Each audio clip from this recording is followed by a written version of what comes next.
Je voudrais attirer votre attention sur un texte dans le premier volume, tiré du message numéro 15, tout début. Tous les deux, nous entrons dans un monde nouveau. Ça veut dire Jésus, avec chacun de nous, nous entrons dans un monde nouveau. Nous entrons dans une Église nouvelle. Et lorsque nous utilisons le terme Église nouvelle, dans tous ces volumes-là, comprenez bien que nous ne parlons pas d'une Église parallèle à la nôtre.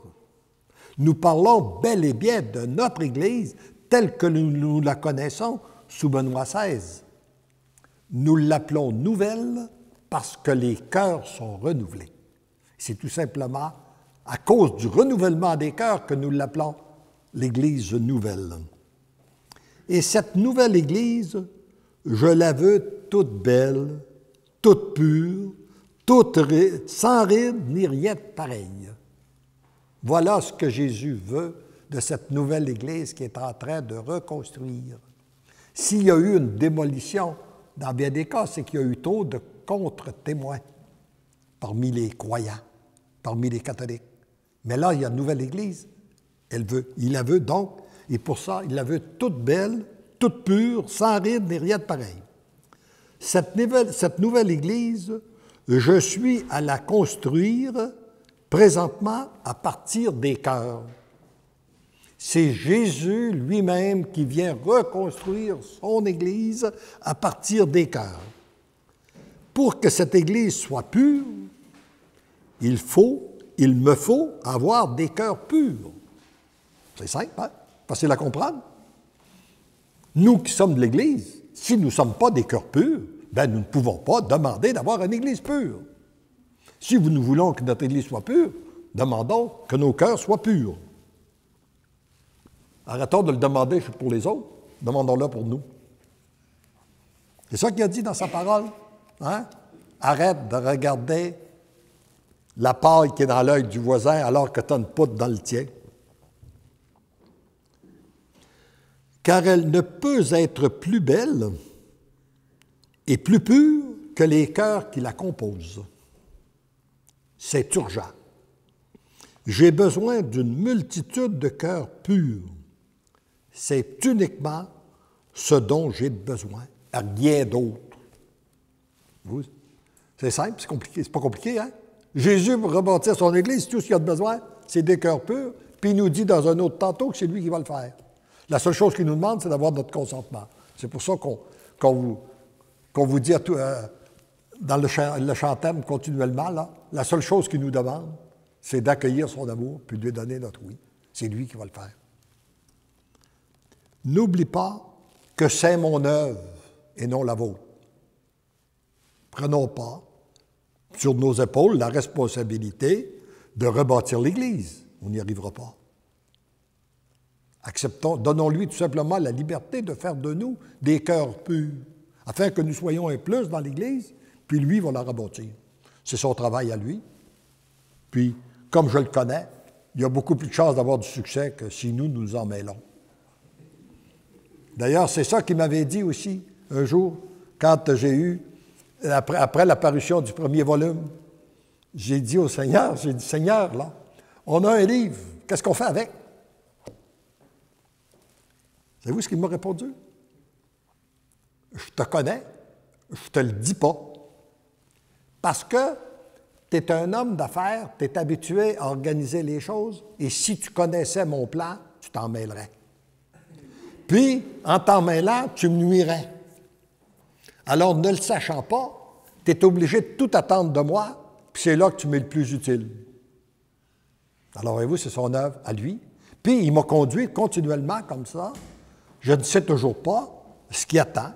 Il y a des gens parfois qui me disent, ben oui, mais voudrais-tu demander au Seigneur qu'est-ce qu'il attend de moi, qu'est-ce que je devrais, etc., etc. Ben, j'ai dit, je peux bien lui demander. Mais s'il te répondait, il ne ferait pas la même chose qu'il fait avec moi, parce que moi, il ne me l'a pas dit. Hein? Il m'a dit, je veux te conduire dans la foi pure, laisse-toi conduire.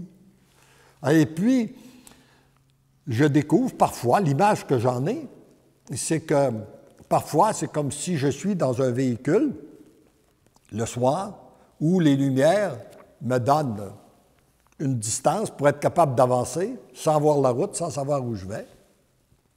Un autre tantôt, j'ai l'impression qu'il y a un carton dans le pare-brise et que je ne vois absolument rien où je vais. Mais quand je regarde dans le rétroviseur, je dis, hey, c'est extraordinaire. Qu'est-ce qui vient d'arriver? C'est extraordinaire, Seigneur, qu'est-ce que tu viens d'accomplir? Alors, c'est le même qui veut nous laisser conduire. Qui veut nous conduire. J'ai eu de la difficulté à accepter ça. Mais aujourd'hui, tout à coup, j'ai compris. Mais oui, mais c'est conforme à sa parole.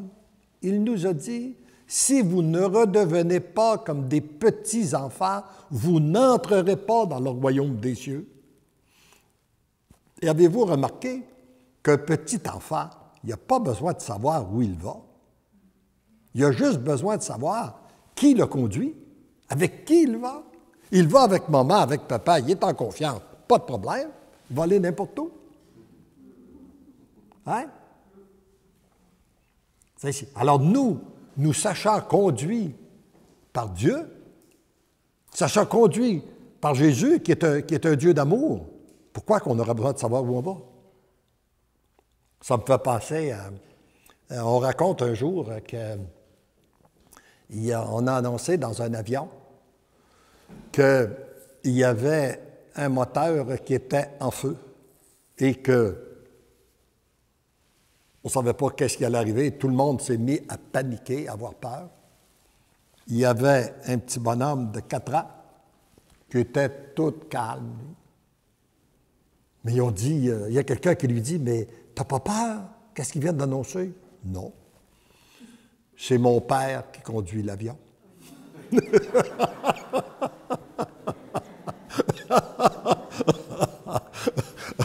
Alors, il avait oublié que son père n'était pas tout puissant, là. Mais nous, notre père, il est tout puissant.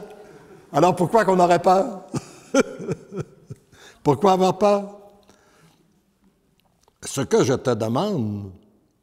demande à mes choisis, ça veut dire ce qu'il demande à chacun de nous, ce sont que des oui. Encore des oui, toujours des oui.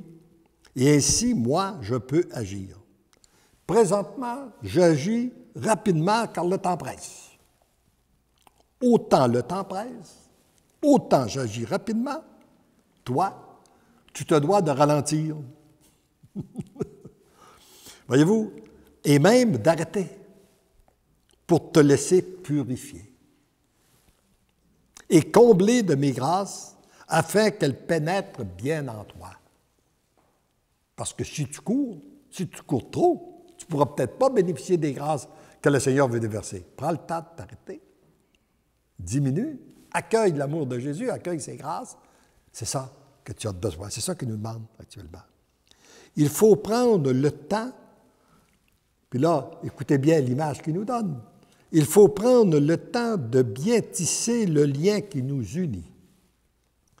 C'est ce lien qui est la tige qui porte la fleur et qui lui permet de résister au vent, aux tempêtes, accompagnées de pluies très fortes. Alors, voyez-vous, nous, la tige, nous sommes comme la fleur, exposés au vent, aux intempéries et tout ça. Puis, le lien qui nous unit avec notre Dieu, c'est la tige qui nous porte. Alors, plus la tige est forte, plus nous sommes capables de résister aux intempéries, aux grands courants de pensée contraires, peu importe ce qu'on va dire au sujet de l'Église, peu importe les scandales qu'on va nous sortir, peu importe, il n'y a pas de différence, on va rester fidèles, branchés sur notre Dieu. Mon tout petit, prends le temps, laisse-toi combler. La tige deviendra puissante et résistante, c'est-à-dire capable de résister aux pires tempêtes. C'est peu ce que je te demande, mais c'est essentiel. Laisse-toi aimer, goûte mon amour, ne crains pas, je t'aime, mon tout petit.